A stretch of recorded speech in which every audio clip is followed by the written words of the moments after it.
Hello to all dear FMGs. I hope you are doing very well in your studies. Myself Dr. Dipali Singh and I cleared my January 2025 FMG exam with 195 marks. So today I will giving you the second revision strategy जो कि 10 day में तुमको ख़त्म करनी है.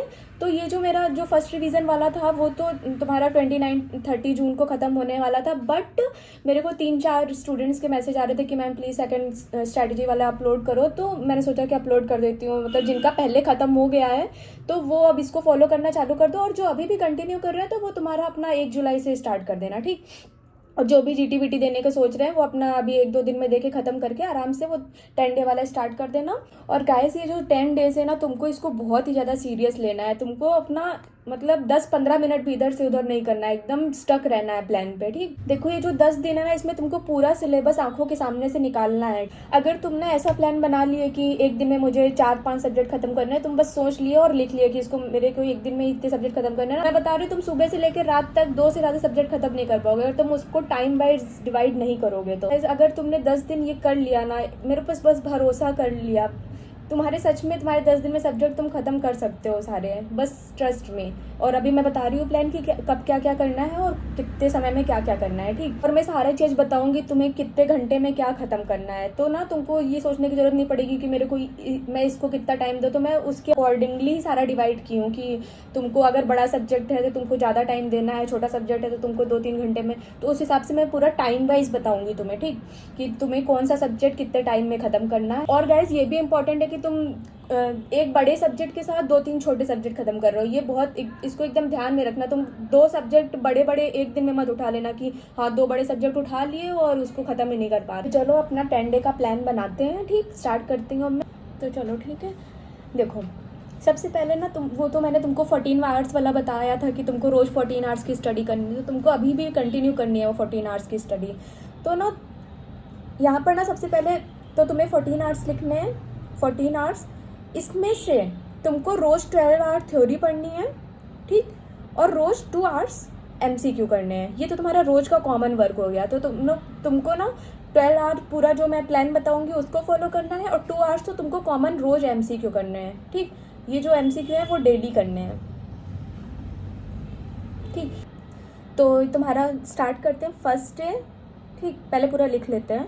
First day, second day, third, fourth and fifth. ठीक. इधर भी लिख लेते हैं ऐसे ही. 6th, 7th, 8th, 9th and 10th. ठीक. मैंने देखो डेट नहीं डाली क्योंकि बहुत बच्चों का अभी ख़त्म हो रहा है, बहुत बच्चों का 30 के बाद ख़त्म होगा. तो मैंने डे वाइज बता दिया. तुमको जब भी डेट शुरू करनी हो तो अपना डेट के हिसाब से शुरू कर देना. ठीक. 12 आवर हमको रोज़ थ्योरी करनी है. तो ना 12 आवर को मैं रोज़ डिवाइड करूँगी तुमको कौन से कितने घंटे में कौन सा सब्जेक्ट ख़त्म करना है. तो पहले दिन तुमको सबसे पहले इसको डिवाइड करना है. पहला दिन तुमको डिवाइड करना है 6 आवर्स में. फिर 6 आवर्स हो गया. 6 आवर्स, 4 आवर, ये हो गया 2 आवर. ठीक. अब तुमको 6 घंटे में सबसे पहला सब्जेक्ट खत्म करना है एनाटमी. ठीक. एनाटमी. फिर 4 घंटे में तुम बायोकेम कर लो आराम से.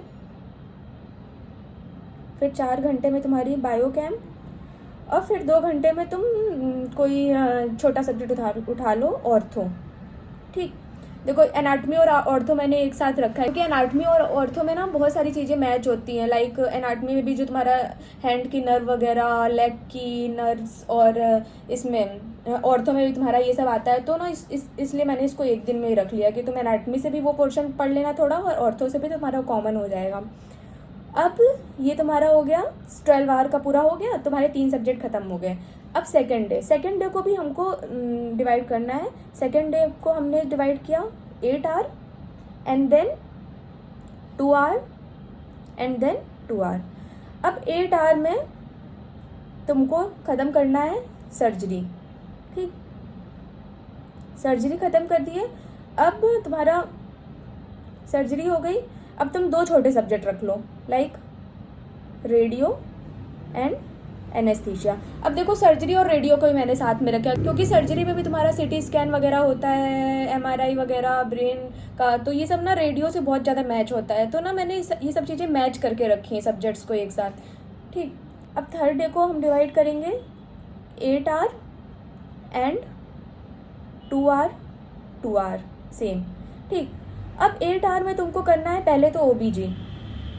देखो जो बड़े सब्जेक्ट है ना उनको तुमको सुबह करके ख़त्म करना है, सुबह से लग के बढ़िया दोपहर तक ख़त्म कर दिए, फिर शाम को छोटे वाले सब्जेक्ट कर रहे हैं, क्योंकि अगर सुबह तुम छोटे सब्जेक्ट कर दिए शाम को और रात में तुम्हें ऐसे हेक्टिक लगेगा, और बड़े सब्जेक्ट तो इंपॉर्टेंट है, तो तुमको उसको ना पहले करना प्रेफर करना। ठीक, अब 8 आवर में तुमने ओबीजी कर ली, अब 2 आवर में तुम कोई छोटा सब्जेक्ट रख लो, लाइक डर्मा रख लिया, एंड 2 आवर में तुमने रख लिया साइकेट्री। ठीक, अब फोर्थ डे में ये तुम्हारे कितने सब्जेक्ट हो गए, 1 2 3 4 5 6, हम फोर्थ डे में इसको डिवाइड करना है 8 आवर में और 4 आवर में। अब इस दिन ना तुम फोर्थ डे को 8 आवर 4 आवर में डिवाइड कर लिया। अब इस दिन ना तुमको ये प्रीति मैम वाला सारा खत्म कर देना, पैथो और माइक्रो, तो 8 आवर में तुम पैथो कर लेना और 4 आवर में माइक्रो।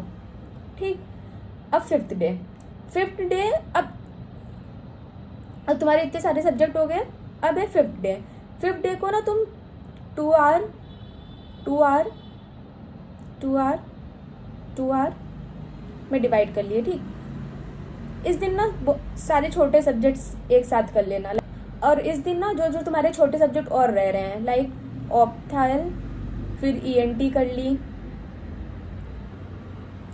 फिर एफएमटी कर ली 2 घंटे में, ये आराम से 2 घंटे। देखो तुमने फर्स्ट रिवीजन कर ली हो एकदम अच्छे से, तो तुम्हारा ये सब जो छोटे सब्जेक्ट है ना 2 घंटे में आराम से होने चाहिए, कि ऐसे बस पन्ने पलटते जा रहे हो और आंखों के सामने से निकालते जा रहे हैं, ऐसे होना चाहिए। एफएमटी हो गई, पीडिया हो गया, हाँ, अब ये तुम्हारे हो गए 8 आवर। ठीक, ये तुम्हारे हो गए 8 आवर। अब तुम्हारे बच रहे 4 आवर, तो 4 आवर को भी तुम 2 में डिवाइड कर दो, 2 आवर 2 आवर। अब देखो तुम इतने सारे सब्जेक्ट तुम एकदम एक्यूरेट ख़त्म नहीं कर पाओगे सारे छोटे, तो 2 आवर में तुम ना इसमें फार्मा ख़त्म कर देना, फार्मा की जनरल वाला पार्ट, जनरल इसको फार्मा का पार्ट 1 बना दो। ठीक, पार्ट 1, ये फार्मा का जनरल वाला तुमने ख़त्म कर दिया, 2 घंटे में आराम से हो जाएगा, फार्मा का जनरल बहुत ईजी हो जाएगा 2 घंटे में तुम्हारा। और सेकेंड ना तुम्हारा ये जो इन सब्जेक्ट्स में जो पेंडिंग रह गया है, ठीक, इन 4 सब्जेक्ट्स का जो भी पेंडिंग वर्क रह गया है, पेंडिंग, ठीक, ये ख़त्म कर देना। तो अब तुम्हारा अब सिक्स्थ डे में अब तुमने फार्मा का एक पार्ट ख़त्म कर दिया, अब तुम्हारा ना सेकंड पार्ट, अब सुबह उठते ही ना तुम फार्मा का सेकंड पार्ट पढ़ लेना सारा सिस्टम वाला। इसके लिए तुम ना 6 आवर्स को उस दिन 2 डिवाइड कर देना, 6 आवर में तुमने फार्मा का सेकंड पार्ट कर लिया। ठीक, जो भी सिस्टम वाला पार्ट है इसको कर दो पार्ट 2। ठीक, अब फार्मा हो गई। अब 6 जो तुम्हारे 6 आवर बच रहे हैं इसमें ना तुम मेडिसिन कर लेना, मेडिसिन इसका भी तुम पार्ट 1 कर लो, आधी मेडिसिन उस दिन कर लेना, पार्ट 1 मेडिसिन का, और पार्ट 2 अगले दिन कर लेना 7th डे में। 7 डे को भी तुम 2 में डिवाइड कर दो, 6 आवर्स और 6 आवर्स। तो इसका जो मेडिसिन का सेकंड पार्ट बच गया है इसको ना तुम उठते ही सेकंड पार्ट ख़त्म कर देना मेडिसिन का। ठीक, मेडिसिन का पार्ट 2। अब जो 6 आवर बच गया उसमें तुम फिजियो कर देना। ठीक, फिजियो आराम से हो जाएगा 6 घंटे में, बहुत ईजिली हो जाएगा। ठीक, अब तुम्हारा बच रहा है 8 डे। अब देखो तुमको इस दिन ना पूरे 12 आवर तुमको क्या करना है, पीएसएम करनी है। गाइस पीएसएम बहुत इंपॉर्टेंट है, उसमें तुम ना बहुत मार्क्स गेनिंग होती है। पीएसएम तुम एकदम अच्छे से अभी पढ़ना, उसको पूरे एक दिन अच्छे से लगा के पढ़ना, उसके सारे इमेजेस देख लेना बहुत अच्छे से। पीएसएम बहुत स्कोरिंग सब्जेक्ट है, इसलिए मैंने ना इसको एक दिन दिया है पूरा। अब देखो तुम्हारा 9 डे और 10 डे बच रहा है, इसमें ना तुम यहाँ तक ना तुम्हारे 8 दिन में तुम्हारे सारे सब्जेक्ट खत्म हो चुके हैं, तुम पूरा गिन लेना, आराम से खत्म हो चुके हैं। अब तुमको 2 दिन क्या करना है बचे हुए, 2 दिन बच रहे हैं, इनको 2 पार्ट्स में डिवाइड करना है। ठीक, एक 8 आवर 4 आवर, 8 आवर 4 आवर। ठीक, 8 आवर में तुमको जो बड़े सब्जेक्ट पीछे हैं, जिसको मैंने एक दिन ही दिया है, जो 8-8 घंटे, जैसे हो गया सर्जरी, ठीक, सर्जरी हो गया, इधर हो गया ऑप्स गायनी, तो ना लास्ट में तुमको ये 2 बार तुम्हारा रिवाइज हो जाएगा 10 दिन में भी। ये जो बड़े सब्जेक्ट है, देखो पीएसएम तुमने एक दिन में एकदम अच्छे से कर ली, अब जो ये बड़े सब्जेक्ट ओबीजी और सर्जरी जो तुम छोटे के साथ किए हो, ये भी तुम्हारा बढ़िया से हो जाएगा 2 बार, ठीक। इसमें भी जो तुम्हारा पेंडिंग रह गया है ये कर लेना। अब जो 4 आवर बच रहे हैं दोनों में, 4 आवर, इसमें ना तुम्हारा जो भी पेंडिंग, इन सारी चीज़ों में जो भी पेंडिंग रह रहा है इन सारे सब्जेक्ट्स में, इसमें ना तुम्हें पेंडिंग वर्क करना है, जो भी सब्जेक्ट पेंडिंग रह रहा है, ठीक। देखो ये पेंडिंग वर्क हो गया भाई, मैं बता रही हूँ इससे अच्छा टाइम टेबल तुम कुछ फॉलो ही नहीं कर सकते। मैंने भी ये टाइम टेबल बहुत मैंने देखा था, एक वीडियो देखा था इनका राजीव धवन सर का। राजीव धवन सर ने ऐसा वीडियो बनाया था 1 साल पहले, उनका ही मैंने देखा था, मुझे बहुत अच्छा लगा था ये। मतलब मैंने भी ये उन्होंने ही ये सजेस्ट किया था, इसमें कुछ चीज़ें मैंने ऐड की है, मतलब ये उनका ही था, मैंने उनका देखा था वीडियो यूट्यूब में, और फिर मैंने इसको बना के अपना अच्छे से फॉलो किया था। तो ना गैस तुम इसको करना, ये बहुत अच्छा और बहुत प्लान्ड है। सर ने भी इसको बहुत प्लान करके बनाया होगा, क्योंकि सारी चीज़ें एक साथ उन्होंने सब्जेक्ट वाइज पूरा अच्छे से कर रखा है, कि मतलब सारे दिन में ऐसे सब्जेक्ट ऐड किए हैं जो एक दूसरे से कनेक्टेड हैं। तो ना तुम इसको फॉलो करना गाइज, ये बहुत क्रीम टाइम टेबल है, मैं बता रही हूँ। 10 दिन का ये एकदम, इससे बेस्ट टाइम टेबल नहीं हो सकता 10 दिन के लिए तुम्हारे लिए, ठीक। ये तुम्हारा 10 दिन का टाइम टेबल है, इसको तुम अच्छे से फॉलो करो। और गाइस सबसे बड़ा डाउट जो स्टूडेंट सबसे ज़्यादा मुझसे पूछ रहे हैं अभी, कि PYQ से हो जाएगा, PYQ से हो जाएगा। देखो मैं तुम्हें आज क्लियर कर देती हूँ, ऐसा नहीं है कि तुम बस MCQ खोले, उसके आंसर देखो, तुम 2-3 बार लगा चुके हो भाई, 2-3 साल से लगा रहे हो, जो बच्चे 2-3 साल से पेपर दे रहे हैं, या फिर जो 1 साल में दोबारा दे रहे थे, तो ना हमारी जो फोटोजेनिक मेमोरी होती है, हमको याद हो जाते हैं आंसर की। एक क्वेश्चन हमने खोला, उसके 4 ऑप्शन है, हमने बस तुरंत टिक लगाया, आगे बढ़ गए। नहीं, ये नहीं करना है। इसमें ना तुमको जो क्वेश्चन है, उसमें मान लो ये क्वेश्चन है, तुमको वो सोचना है, थिंक करना है कि ये 3 ऑप्शन क्यों नहीं है, ये वाला क्यों करेक्ट है। तो ना तुम जब रूल आउट करोगे और चीज़ें, और जब उसमें वो फोकस लगाओगे कि और इसमें से क्या क्या क्वेश्चंस बन सकते हैं, अगर ऐसा नहीं कि तुम ये इस वाले ऑप्शन से जो करेक्ट ऑप्शन है उससे क्वेश्चन आ रहा है, या फिर सेम यही क्वेश्चन रिपीट हो रहा है, तो ना तुम करेक्ट कर रहे हो, उसमें से थोड़ा सा घुमा के दे दिया तो तुम एकदम ब्लैंक हो गए वहाँ एग्जाम में। नहीं, ये जो 3 ऑप्शन इनकरेक्ट है, ये तुमको पता होना चाहिए कि वाई दीज आर इनकरेक्ट, ठीक। तो तभी तुम्हारा PYQ लगाना और PYTs लगाना ये तुम्हारा वर्थ इट होगा। ऐसे नहीं कि तुम बस खोल रहे हो, तुमको ऑप्शन याद है, तुम लगाते चले जा रहे हो, लगाते मजा आ रहा है तुमको, नहीं ये नहीं करना, ठीक। कि तुमको वो स्यूडो कॉन्फिडेंस नहीं लाना कि बस तुमको आंसर याद है, तुम बस, भाई बहुत बच्चे ऐसे, मतलब मैं खुद ऐसे करती थी स्टार्ट में, मुझे आंसर याद है, मैं क्वेश्चन ही नहीं देखती थी। क्वेश्चन हमको बहुत सारे ऑप्शन ऐसे हो जाते हैं ना, हम क्वेश्चन भी नहीं देखते, हमको आंसर पता होता है कि हाँ इसका ये आंसर है, बट वो नहीं करना। तुम्हें एनालाइज करना है कि इसकी ये 3 ऑप्शन क्यों नहीं है और ये ऑप्शन क्यों है। और मैं जो तुमने ये ऑप्शन करेक्ट किया, तो तुम्हें पूरा एकदम इमेज बन जानी चाहिए कि तुमने जहाँ से पढ़ा है, तुम्हारा वो पूरा आ जाना चाहिए दिमाग में, कि जल्दी से तुमने पूरा रिकॉल कर लिया। तो ना तुम ऐसे करोगे ना, तो तुम्हारा बहुत ही प्रोडक्टिव निकलेगा वो PYQ और PYTs करना। ऐसे नहीं कि बस तुम रट्टा मारते जा रहे हो ऑप्शन, ऐसे PYQ करने का कोई मतलब नहीं, मतलब जीरो, मैं बता रही, जीरो मतलब है ऐसे PYQ करने का, कि तुम बस क्वेश्चन भी नहीं पढ़ रहे हो और आंसर टिक लगाते चले जा रहे हो। नहीं, जीरो मतलब है ऐसे PYQ करने का। तो बेस्ट तरीका क्या है, तुमने क्वेश्चन पढ़ा, ठीक, क्वेश्चन है ये XYZ, तुमने ये क्वेश्चन पढ़ा, इसके 4 ऑप्शंस हैं, ठीक।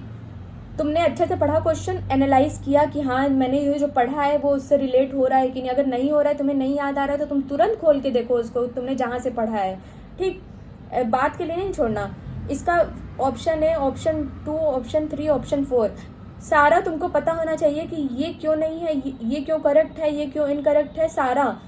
फिर तुमने एक्सप्लेनेशन यहाँ रहता है, ठीक। एक्सप्लेनेशन तुमको तुरंत सरसरी निगाह से एकदम जल्दी से सारा एक्सप्लेनेशन देखना है। ये नहीं कि तुम बस पढ़ते जा रहे हो, बस एक्सप्लेनेशन देख लिया और तुमको ये आता है, हैप्पी, आगे बढ़े, ठीक। नहीं आता तो तुम इसको एक्सप्लेनेशन नहीं, तुमको नहीं आता है, तो तुमको वहाँ से नहीं देखना, यहाँ से तुमको लर्न नहीं करना। तुमको अपने मेन नोट्स में जाने हैं, मेन नोट्स में गए, ठीक, मेन नोट्स में गए और वहाँ से तुमको टॉपिक पढ़ लिया जल्दी से वो। तो ना ये बेस्ट तरीका है MCQ करने का। बेस्टेस्ट तरीका है। ठीक, अगर तुमने इसको फॉलो नहीं किया और तुम बस ऐसे ही तो जल्दी जल्दी मारते चले जा रहे हो, बस देखा आंसर टिक लगाया, देखा आंसर टिक लगाया, वाह ये तो बहुत अच्छा, नहीं ऐसे नहीं।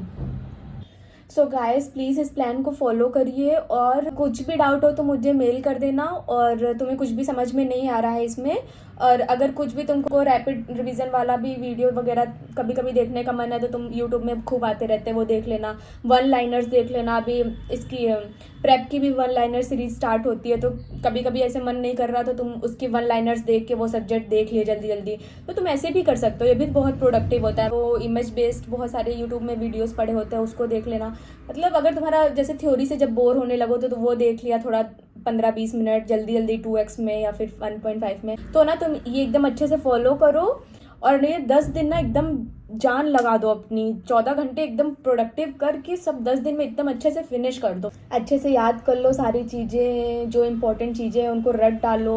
आई विश कि आप ये 10 डेज अच्छे से अपने यूटिलाइज करोगे और अच्छे से ये टाइम टेबल फॉलो करोगे। तुमको थोड़े बहुत अपने से चेंजेस लाने हैं, या फिर तुमको कोई सब्जेक्ट मेरा हिसाब से नहीं समझ में आ रहा तो तुम उसको चेंज कर लेना, बट उस अपने टाइम टेबल को ना तुम टाइम वाइज डिवाइड करना इन 10 डेज में। ऐसे मत करना कि तुम रैंडम सब्जेक्ट लिख दे रहे हो कि इस दिन मैं ये सब्जेक्ट 3 सब्जेक्ट कर दूंगा, नहीं, अपना टाइम वाइज उसको डिवाइड कर लो अच्छे से, तुम्हारा बहुत अच्छे से हो जाएगा 10 डे में रिवीजन सारा। एकदम जान लगा दो अपनी 10 दिन, एकदम तुम्हारा एकदम क्लियर विजन होना चाहिए, एकदम वो तुमको पास वाला दिखना चाहिए कि बस वो पास दिखे मुझे, बस शांति पाऊँ मैं। तो ना एकदम अच्छे से पढ़ो अभी, और बहुत मेहनत करनी है अब तुमको, ये 20 दिन ना एकदम घुस जाना है सिलेबस में। ठीक, तो ऑल द बेस्ट गाइस, और मिलते हैं नेक्स्ट वीडियो में। अच्छे से पढ़ो, ओके, बाय बाय।